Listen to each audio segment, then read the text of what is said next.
staying on reverse dieting, let's talk about like flexible dieting. Let's talk about calories. Yes. Let's talk food. about, macros. So there's the people out there that don't know how, because what I always talk about. So my audience always talk about how to lose weight, calorie deficit. But hey, let's talk about how to put yourself in a calorie deficit. What's calorie deficit? So if there's people that don't know, obviously how to track their calories. Yeah. Let's chat about that. So let's start with obviously we have to start with your goals first, right? What do you want to achieve? Okay, so let's say your goal is to gain muscle mass, right? Gain muscle mass. Let's start with gain muscle mass. So if you girls, want to gain some gains, listen up. Take some notes. Strong and sexy. That's all right. it. Bulky mode. So bulking mode, no, you don't have to go hugely over. So you go as calorie surplus then. A lot of people think that when you're in bulk mode that you need to eat heaps. You actually don't. You only need to be about 5 to 10% calorie surplus above your usual daily calorie expenditure. So that's been scientifically proven. So you don't need to go gaining fat, just enough for your muscle to be in its best recovery mode and its optimum. Is that word optimum prime? Yeah. Yeah. So Optimus Prime. Optimus Prime. He's bulking now too, isn't he? He's always bulking, right? Yeah, fucking hell.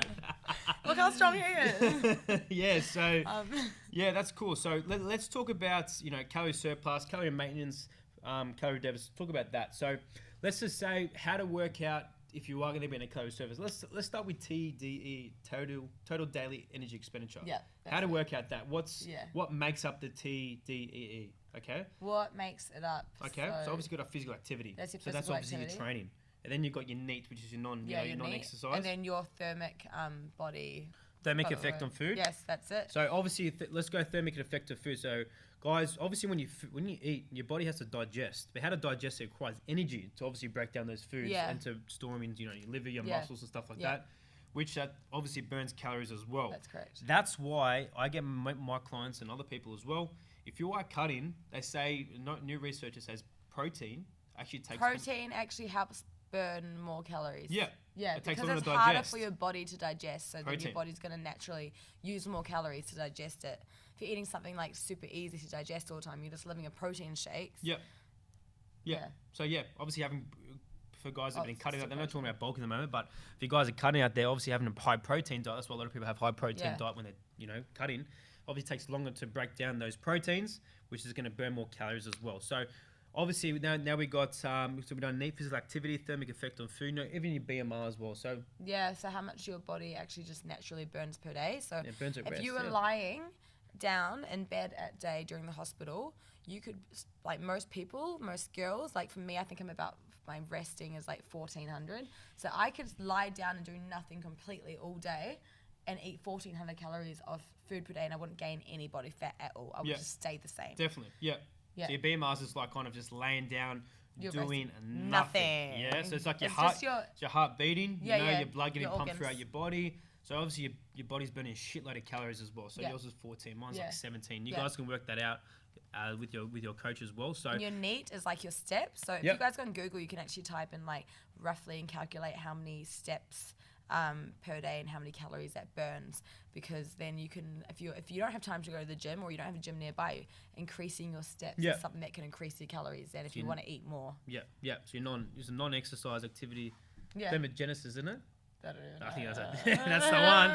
Yes, it's like walking, office work, moving, stepping, talking, picking that coffee up. Yeah. So guys, all those things that we said, that's going to work out your total daily energy expenditure, which is everything put together and gives you a number which you burn in a day. Yeah. Then from there you can work out, okay, this is my number. Let's just say 2,000 calories is your total daily energy expenditure. Yeah, 2,000 calories. Now we said that a calorie surplus. Now we're going to go for a calorie surplus. So we burn 2,000 calories a day. Yep. Now you want to bulk up a bit. So if you say you burn 2,000 calories a day and you eat 2,000 calories a day, what's going to happen? You maintain. Well, yeah, you're going to maintain. You you're not maintain, gonna go anywhere. So which is awesome. This is awesome, yeah. If you're happy with your body, why not just keep maintaining? Why not? What you burn and what you eat, you maintain. Trying to work harder. Yeah. So let's just say, let's talk about calorie surplus now. So you burn 2,000 calories. Now, how would I put myself in a calorie surplus? So let's say you are burning 2,000 calories per day. Yep. That's everything. Yep. I'd get you maybe add 5% extra on top of that. Yep. So that when you go to sleep at night, you're still slightly above your usual calories. You haven't burnt everything off. So you're not maintaining, you're just still left with some calories. And those extra calories are going to be used to build that muscle. That energy will be used during your sleep and that recovery time. So, True. Yeah. Because that's a calorie surplus. So Yeah. I've seen people in the past, obviously rugby players as well, you can go for an aggressive calorie surplus, which is like 500 to 600, 700 calories more. I'd done that when I was younger. Obviously, me being professional football, I was burning like fucking shitload of calories, like 4,000 calories training 3 times a day. Obviously, me being young, metabolism was very, very high. I was burning a shitload of calories. So for me to put on weight, I had to eat a shitload of calories as well. So I had to put myself in a really aggressive calorie surplus. So if you guys that are skinny out there that just cannot put that weight in, probably because you're just fit, young and healthy, that's burning a shitload of calories. So obviously putting yourself in a calorie surplus would be ideal to put on weight. But maybe going for a bit more calorie, like 20%, 30%. Yeah. Depends on you. But I find the more aggressive you go into your calorie surplus, the easier it is to gain muscle. We have more energy as well.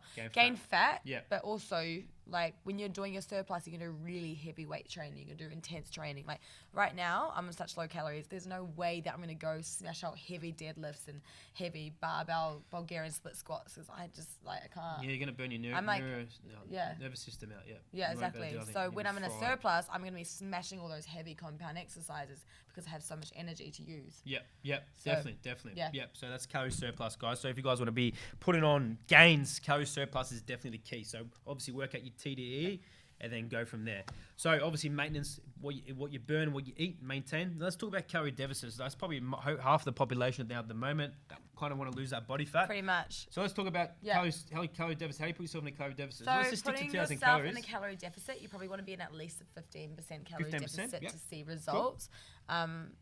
Most people are naturally not even knowing because they're, to be honest, Australia girls, a lot of girls in Australia just undereat. We don't actually know how much food we should be eating for our body. So I'd say a lot of girls are eating 16 to 1,700 calories max per day and thinking that's a lot. It's really not. That's a deficit. But your body's obviously adapted to that. So where am I going with this? Yeah. Cool. So that's obviously calorie deficit. Just lost my train of thought. Yeah. See, that's what the low calories do to you. Yeah, see, guys. Have a lolly. No carbs. I lost my brain. That's why I'm eating the Not shitload eating of calories them. now at the moment. Yeah, so guys, obviously calorie deficit, obviously work out your TDEE. So let's just say, look, obviously stick to that 2,000 number.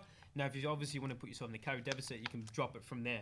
You're going to so if you most people know that if you are on a 2,500 calorie deficit per week anyway, that can be a mixture of cardio or your food deduction. That's going to make you roughly lose half a kilo to a kilo of body fat per week. So what you can do is just take that off as well, 500 calories per day. Whether that's 500 calories taking it from your food or your cardio, that's one way you can do it.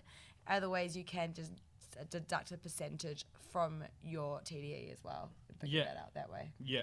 Cool. So calorie deficit, guys, obviously you can increase your energy expenditure, which will help you put in a greater calorie deficit, or simply just drop your food. But doing both, exactly, could make you actually get faster results but as well. Here's the thing: most people, they'll be on this calorie deficit for 4 weeks, and after 4 weeks they'll stop losing weight. Do you know why? Because now maybe that 20% calorie deficit you were that made you 1,700 calories, but in 4 weeks you're now a lighter person. Your body takes less energy to burn, so now you at 1,700 calories is maybe only a 5% deficit for your actual body TDEE.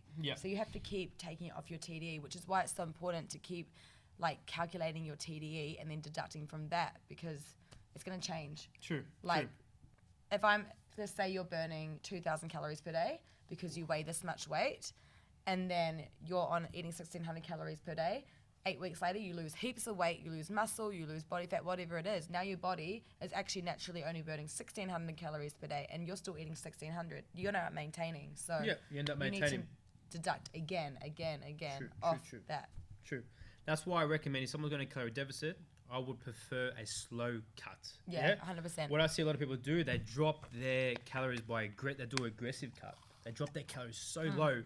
Then from there, obviously you can't drop any lower because you dropped them so aggressively, it's going to be hard to build up again. Oh, yeah. So if someone's cutting out there, I'd rather you just drop maybe 100 calories a week or 100 calories a fortnight. Take the cut slow, which is going to help maintain muscle mass as well, because the worst thing you do, drop a shitload of calories. Lose all your energy. Lower your energy, lower your sex drive, lower your stress. Obviously increase your stress.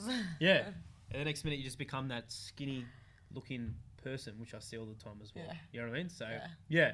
Because so that guy, that's calorie deficit as well. So obviously, drop your calories as well. You can, by increasing your steps as well, you can put yourself in a calorie deficit as well. So